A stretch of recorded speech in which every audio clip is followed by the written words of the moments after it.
Crispy ক্রিমে ভরা এই নোয়াবি সেমাইটা একবার খেলেই বারবার খেতে ইচ্ছে করবে। আর যেদিন বানাবো সেদিন তো সাথে সাথেই শেষ। হ্যাঁ দর্শক, আজকে নতুন রাঁধুনিদের জন্য এই নোয়াবি সেমাইয়ের রেসিপিটা নিয়ে চলে এসেছি। আসসালামু আলাইকুম প্রিয় দর্শক, আশা করছি যে যেখানেই আছেন ভালো আছেন, সুস্থ আছেন। এবারে মূল রান্নায় চলে যাই। 6 টেবিল চামচ ঘি দিয়ে নিয়েছি। ঘিটা গরম হলে এখানে কাঠবাদাম কুচি এবং কিশমিশটা হালকা করে ভেজে নেব। কিশমিশটা যখন ফুলে উঠবে ঠিক তখনই সাথে সাথে নামিয়ে নিতে হবে। বাদাম এবং কিশমিশের পরিমাণটা পছন্দ মতো কমিয়ে বা বাড়িয়ে নিতে পারেন।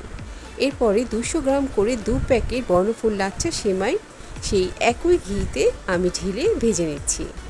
এখানে ঘিটা কম লাগছে, সেই জন্য আমি আরও 2 টেবিল চামচ ঘি অ্যাড করে নিলাম, নিয়ে আরও কিছুক্ষণ ভেজে নিয়েছি।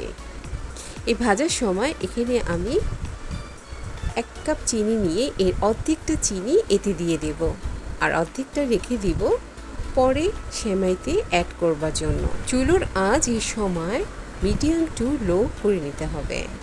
এবারে গুঁড়ো দুধ অ্যাড করব। টেবিল চামচের 2 থেকে 3 চামচ অথবা 4 চামচও দিয়ে নেওয়া যাবে।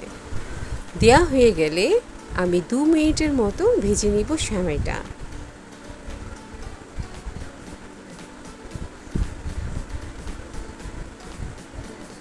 এবারে এর থেকে অর্ধেকটা নামিয়ে একটা বাটিতে রেখে দিব।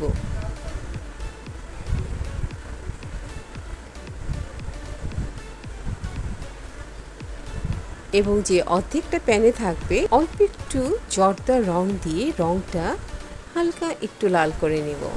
এতে করে সেমাইয়ের 2 লেয়ার 2 রঙের হলে দেখতে সুন্দর লাগে। রং ছাড়াও করা যাবে। যাই হোক, এবারে চুলো থেকে নামিয়ে সেমাইটা ঠান্ডা হলে সে রং করা সেমাইটা বাটিতে সেট করে নেব। প্রথম লেয়ারে আমি সেই রং করা সেমাইটা নিচে দিয়ে নিলাম, চেপে চেপে 4-5টা সমান করে দিলাম এবং কিছুটা রেখে দিয়েছি সেমাইটা একেবারে সেট করার শেষে সেটি উপর দিয়ে সুন্দর করে সাজিয়ে দেবার জন্য। এবারে চুলোতে চলে আসলাম। এখানে 1 লিটার দুধ নিয়ে নিয়েছি ক্রিমটা তৈরি করবার জন্য। দুধটা ভালো করে জাল দিয়ে নিয়ে এখানে পাউডার মিল্ক দিয়ে নিয়েছি 3 থেকে 4 টেবিল চামচ দিয়ে স্ট্রেনারের সাহায্যে দুধের সাথে ভালো করে গুলিয়ে নিচ্ছি এবং কনডেন্স মিল্ক দিয়ে নিব অর্ধেকটা। কাপের পরিমাণ হলে এখানে আধা কাপ কনডেন্স মিল্ক দিয়ে নিতে হবে। আমি ধাপে ধাপে একটা একটা করে দুধের সাথে মিলিয়ে নিয়েছি। আপনি চাইলে এখানে যে 3টা উপকরণ আছে, যেমন গুঁড়ো দুধ, কনডেন্স মিল্ক এবং কাস্টার্ড পাউডার, 3টা একসাথে বাটিতে গুলিয়ে নিয়ে দুধে অ্যাড করে নিতে পারেন। এতে কাজটা আরও সহজ হয়ে যাবে। যে অর্ধেক চিনিটা রেখেছিলাম সেটা দিয়ে নিলাম। কনডেন্স মিল্কে মিষ্টি থাকে, সেই জন্য হয়তো অনেকে আছে হালকা মিষ্টি খান, চিনির প্রয়োজন হবে না। আর যারা একটু বেশি মিষ্টি খান তাদের জন্য চিনিটা অ্যাড করতে হবে। এবারে এই দুধ থেকে কিছুটা দুধ তুলে নিচ্ছি কাস্টার্ড পাউডার গুলাবো বলে। এখানে 2 টেবিল চামচ কাস্টার্ড পাউডার নিয়ে গুলাবো। ইচ্ছে হলে কর্নফ্লাওয়ারও এখানে অ্যাড করে নিতে পারেন। কর্নফ্লাওয়ার দিলে এখানে 1 টেবিল চামচ ভরে কর্নফ্লাওয়ার দিতে হবে। এই ক্রিমটা বিভিন্নভাবে তৈরি করে নেওয়া যায়। বাসায় যখন কিছুই থাকবে না তখন পাউরুটি ব্লেন্ডারে ব্লেন্ড করে দুধের মধ্যে দিয়ে নিলেই ক্রিম তৈরি করে নেওয়া যাবে। এবং অনেকে এই ক্রিমটার মধ্যে নারকেলও অ্যাড করে নেন, সেটাও নেওয়া যাবে।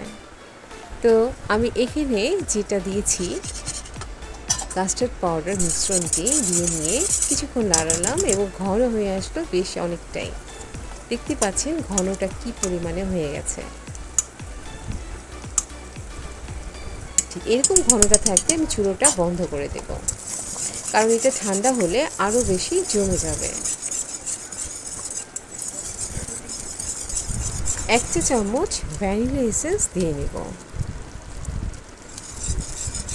ফ্লেভারটা স্ট্রং হবার জন্য, কারণ কাস্টার্ড পাউডারটা আমার ভ্যানিলা ফ্লেভার ছিল এবং আমি যদি শুধু কাস্টার্ড পাউডার ফ্লেভারটা রাখতে চাই সেভাবেও রাখা যাবে।